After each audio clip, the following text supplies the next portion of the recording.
రాముడి పట్టాభిషేక వేడుకలకు భద్రాచలం ముస్తాబైంది. కళ్యాణ వేడుకల మరుసటి రోజైన చైత్ర పుష్యమి ముహూర్తాన పట్టాభిషేకాన్ని నిర్వహించడం భద్రాచలంలో ఆనవాయితీగా వస్తోంది. ఈ వేడుకల్లో రాష్ట్ర గవర్నర్ శివప్రతాప్ శుక్లా పాల్గొని పట్టు వస్త్రాలు సమర్పించనున్నారు. శ్రీరాముడి పట్టాభిషేకానికి సంబంధించిన పూర్తి డీటెయిల్స్ భద్రాచలం నుంచి మా ప్రతినిధి మహేందర్ అందిస్తారు.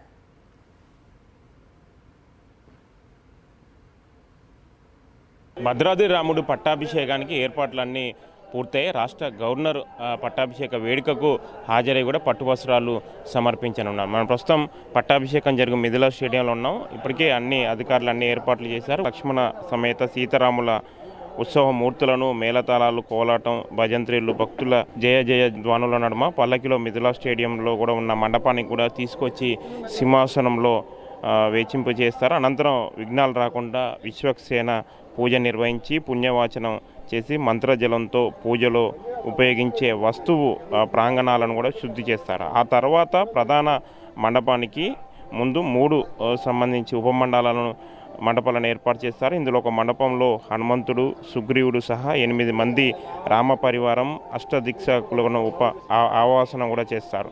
మధ్య మండపంలో మాత్రం మంత్రజలంతో